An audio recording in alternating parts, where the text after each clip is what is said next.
जय हिंद साथियों। मैं पारस कुमार आप सभी का स्वागत करता हूं शिक्षक भर्ती स्पेशल चैनल पारस फ्री एजुकेशन में। आज इस क्लास में हम स्टडी करने वाले हैं पर्यावरण अध्ययन के टॉप 20 क्वेश्चनों की, जिनके आपके एग्जाम में आने की पूर्णतः संभावना है। इसलिए आप सभी से रिक्वेस्ट है, इस वीडियो को आप सभी कंप्लीट अवश्य देखें। शुरू करते हैं साथियों प्रश्न क्रमांक 1 से। कहा गया है सामाजिक वानिकी में प्रयुक्त बहुउद्देशीय वृक्ष का उदाहरण है। ऑप्शन है चीड़, ओक, खेजड़ी या फिर सागौन। करेक्ट आंसर यहां पर साथियों ऑप्शन सी के साथ जाएगा। साथियों सामाजिक वानिकी में प्रयुक्त बहुउद्देशीय वृक्ष का उदाहरण खेजड़ी का वृक्ष है, क्योंकि साथियों ये जो वृक्ष है इसका जो उपयोग है पशुओं में चारा, ईंधन, औषधि व अन्य कार्यों में इसका यूज होता है। ठीक है, इसलिए साथियों से बहुउद्देशीय वृक्ष कहा गया है। ठीक है, चलिए भाई इसके बाद आते हैं प्रश्न क्रमांक 2 पर। अनियत तापी प्राणी किसे कहा जाता है? बताएंगे आप सभी लोग क्या होगा यहाँ पर करेक्ट आंसर। यहाँ पर 4 ऑप्शन दिए गए हैं।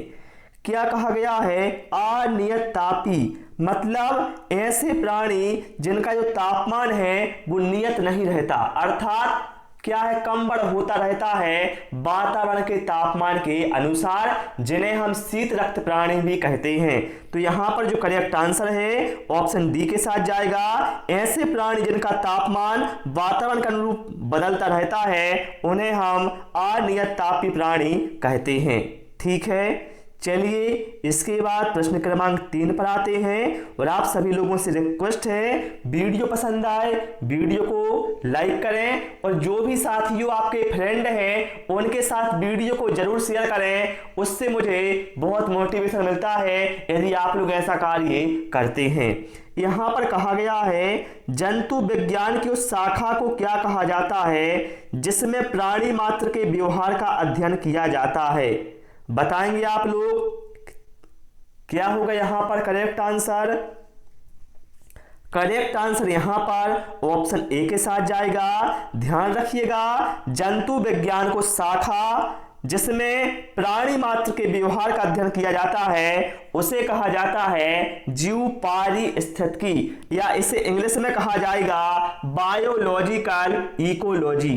ठीक है, चलिए इसके बाद प्रश्न क्रमांक 4 पर आते हैं। केदारनाथ अभयारण्य निम्न के लिए जाना जाता है? बाघों के लिए, हाथियों के लिए, पक्षियों के लिए या फिर कस्तूरी मृग के लिए? साथियों जो केदारनाथ अभयारण्य है ये भैया उत्तराखंड के चमोली जिले की अलकनंदा घाटी में स्थित है और यह विलुप्त प्राय प्रजाति कस्तूरी मृग के संरक्षण के लिए प्रसिद्ध है। करेक्ट आंसर यहाँ पर ऑप्शन डी के साथ चला जाएगा।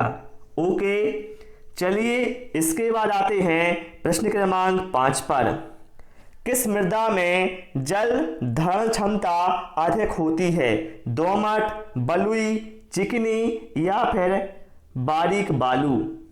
करेक्ट आंसर यहाँ पर ऑप्शन सी के साथ जाएगा। साथियों चिकनी मिट्टी जो कि हमें प्रायः नदियों के किनारों को पर देखने को मिलती है, साथियों इस मृदा में जल धारण क्षमता अधिक होती है। करेक्ट आंसर ऑप्शन सी के साथ जाएगा। अगला प्रश्न क्या है? हरे पौधे बनाते हैं प्रथम पोषण रीति, द्वितीय पोषण रीति, तृतीय पोषण रीति या फिर पूर्ण आहार श्रृंखला?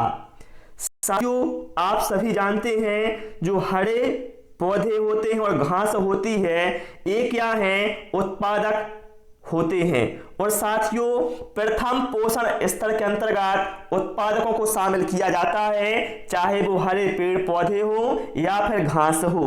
तो यहाँ पर जो करेक्ट आंसर है वो हमारा ऑप्शन ए के साथ है चला जाएगा। ठीक है, चलिए भाई इसके बाद आते हैं हम प्रश्न क्रमांक 7 पर। बर्फ पर अंडे देने वाला पक्षी कौन सा है? ऐसा कौन सा पक्षी है जो कि बर्फ पर अंडे देता है? Arctic tern, humming bird, albatross या फिर पेंगुइन? साथियों जो पेंगुइन पक्षी होता है यह एक ना उड़ने वाला पक्षी है जो कि अंटार्कटिक के बर्फीले इलाकों में पाया जाता है और एक ऐसा पक्षी होता है जो कि बर्फ पर अंडे देता है। इसलिए यहाँ पर करेक्ट आंसर हमारा ऑप्शन डी के साथ जाएगा। यदि आपसे पूछा जाए ऐसा कौन सा पक्षी है जो कि पीछे की ओर उड़ता है तो बताइएगा हमिंग बर्ड या फिर गुंजन पक्षी भी से कहा जाता है। ठीक है, चलिए पौधों में वाष्प उत्सर्जन दर किससे संबंधित है? तापमान और वायु, प्रकाश और तापमान, मृदा और तापमान या फिर प्रकाश, तापमान, वायु तथा वायुमंडल आर्द्रता।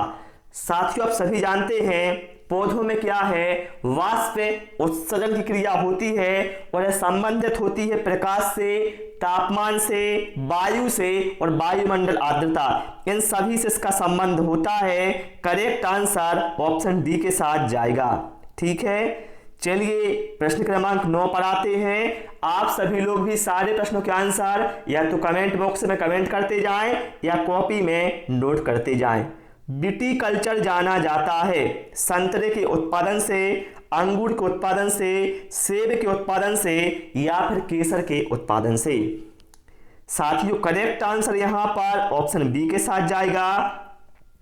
आप सभी लोग ध्यान रखेंगे अंगूर के उत्पादन को विटीकल्चर कहा जाता है। करेक्ट आंसर यहां पर ऑप्शन बी के साथ जाएगा। निम्नांकित में से कौन सा कीट नहीं है? बताएं आप सभी लोग इन 4 में से कौन सा कीट नहीं है? खटमल, मकड़ी, घरेलू मक्खी या फिर मच्छर। मेरे भाई जो कीट होते हैं इनके पास 3 जोड़ी अर्थात 6 टांगें होती हैं, लेकिन साथियों जो मकड़ी है मकड़ी के पास 4 जोड़ी अर्थात 8 टांगें मकड़ी में होती हैं। तो हम कह सकते हैं मकड़ी कीट के अंतर्गत नहीं आएगी, क्योंकि कीटों के पास क्या है 6 टांगें होना चाहिए, मकड़ी के पास कितनी है 8 टांगें हैं। इसलिए करेक्ट आंसर ऑप्शन बी के साथ यहां पर चला जाएगा। चलिए अगला है चेरनोबिल दुर्घटना किससे संबंधित है? भूस्खलन, भूकंप, नाभिकीय दुर्घटना या फिर अम्लीय वर्षा। साथियों जो चेरनोबिल दुर्घटना है यह नाभिकीय दुर्घटना से संबंधित है, जो कि साथियों यूक्रेन के चेरनोबिल न्यूक्लियर पावर प्लांट में घटित हुई थी। और साथियों इस दुर्घटना को दुनिया का सबसे बड़ा परमाणु हादसा माना जाता है, इसलिए यह एग्जाम में बार बार पूछा जाता है। यदि आपसे पूछा जाए भूकंप के अध्ययन को क्या कहा जाता है तो बताइएगा सीस्मोलॉजी कहा जाता है। ठीक है, पूछा जाए कितने पीएच मान से कम पीएच मान वाली वर्षा को अम्लीय वर्षा कहा जाता है तो बताइएगा 5.6 पीएच मान से कम। ठीक है, अगला है मूसला जड़ किस प्रकार के पौधों में पाई जाती है? एक बीज पत्री पौधों में, द्विबीजपत्री पौधों में, एक बीज पत्री तथा द्विबीजपत्री दोनों पौधों में या फिर इनमें से कोई नहीं। साथियों जो मूसला जड़ है यह सामान्यतः द्विबीजपत्री पौधों में पाई जाती है। करेक्ट आंसर यहां पर ऑप्शन बी के साथ हमारा चला जाएगा। और जो एक बीज पत्रीय पौधे होते हैं साथियों इनमें अपस्थानक जड़ें पाई जाती हैं, ये आपको ध्यान रखना है। ठीक है, चलिए इसके बाद आते हैं प्रश्न क्रमांक 13 पर। साइनाइड के प्रभाव से व्यक्ति की मृत्यु हो जाती है क्योंकि वह प्रभावित करता है। बताएंगे आप सभी लोग वह किसको प्रभावित करता है जिससे व्यक्ति की मृत्यु हो जाती है?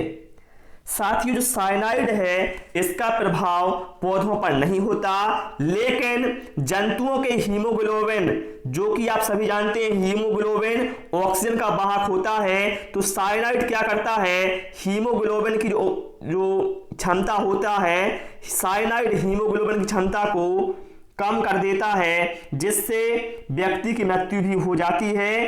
अर्थात हम कह सकते हैं हीमोग्लोबिन को प्रभावित करता है। करेक्ट आंसर ऑप्शन बी के साथ जाएगा। अगला प्रश्न क्या है? हरी खाद का उपयोग अधिकतर किस किस स्रोत के रूप में किया जाता है? जिंक, कार्बन, फास्फोरस या फिर नाइट्रोजन। तो आप सभी जानते हैं जो हरी खाद का यूज है भैया वह अधिकतर नाइट्रोजन की पूर्ति के लिए किया जाता है। करेक्ट आंसर ऑप्शन डी के साथ यहां पर चला जाएगा। यदि आपसे पूछा जाए जो कीटभक्षी पौधे हैं वह कीटों का भक्षण क्यों करते हैं तो बताइएगा नाइट्रोजन की पूर्ति के लिए वह कीटों का भक्षण करते हैं। जैसे अपना नेपेंथिस हो गया वह कीटभक्षी पौधा है। ठीक है, चलिए प्रश्न क्रमांक 15 पर आते हैं।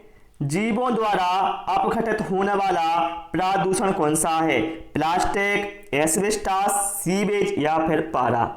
साथियों ऐसे पदार्थ जो जीवों द्वारा अपघटित हो जाते हैं उन्हें हम जैव अपघटनीय प्रदूषक पदार्थ कहते हैं। जैसे हम बात करें यहाँ पर कागज हो गया, ठीक है, पेड़ पौधों की पत्तियां हो गई, ठीक है, ऊन हो गया, सीवेज हो गया, फल और सब्जियों के छिलके हो गए।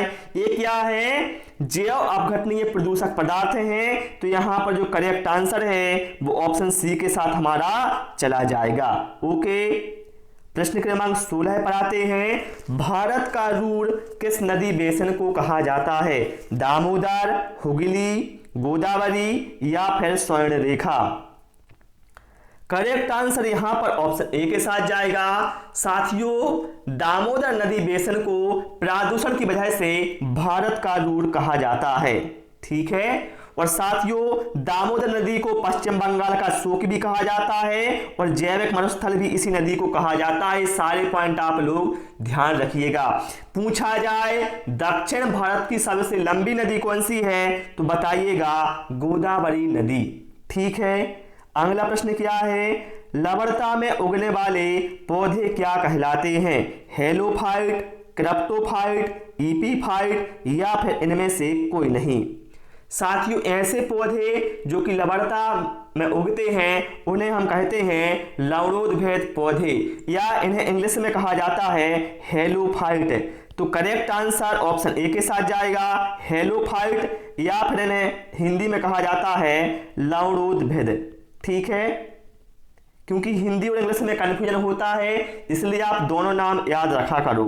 चलिए प्रश्न क्रमांक 18 पर आते हैं। पोलियो वैक्सीन की खोज किसने की थी? Louis Pasteur, William Harvey, John Salk या फिर चार्ल्स डार्विन।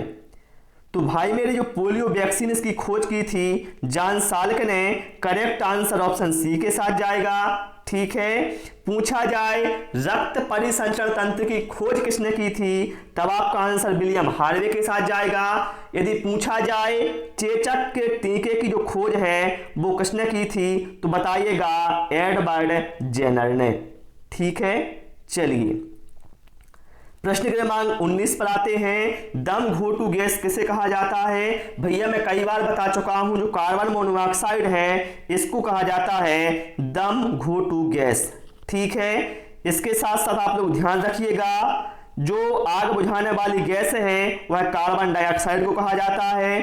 ठीक है, और अम्लीय वर्षा के लिए कौन सी गैस उत्तरदायी है तो बताइएगा सल्फर डाइऑक्साइड है। और जो क्लोरोफ्लोरोकार्बन है इसको ग्रीन हाउस गैस कहा जाता है। इस सारे पॉइंट बता रहा हूं, नोट करते जाओ भाई, बहुत ही फायदा आपको यहां से मिलने वाला है। चलिए प्रश्न क्रमांक 20 पर आते हैं। निम्नांकित में से किस क्रांति ने तिलहनों के उत्पादन में वृद्धि उत्पन्न की? तो आप सभी जानते हैं जो तिलहन क्रांति है भैया ए पीली क्रांति तिलहन के उत्पादन में वृद्धि थी ये पीली क्रांति से संबंधित थी। करेक्ट आंसर यहां पर ऑप्शन डी के साथ हमारा चला जाएगा। ओके, पूछा जाए जो हरित क्रांति इसका संबंध किससे था तो बताइएगा अनाज के उत्पादन में वृद्धि से संबंधित था और श्वेत क्रांति का संबंध था दुग्ध उत्पादन में वृद्धि से। ठीक है, तो प्यारे साथियों आज इस क्लास में इतना ही। आपको हमारी क्लास कैसी लगी, आपने कितना स्कोर किया है, आप कमेंट बॉक्स में अवश्य बताएं। Thanks for watching this video.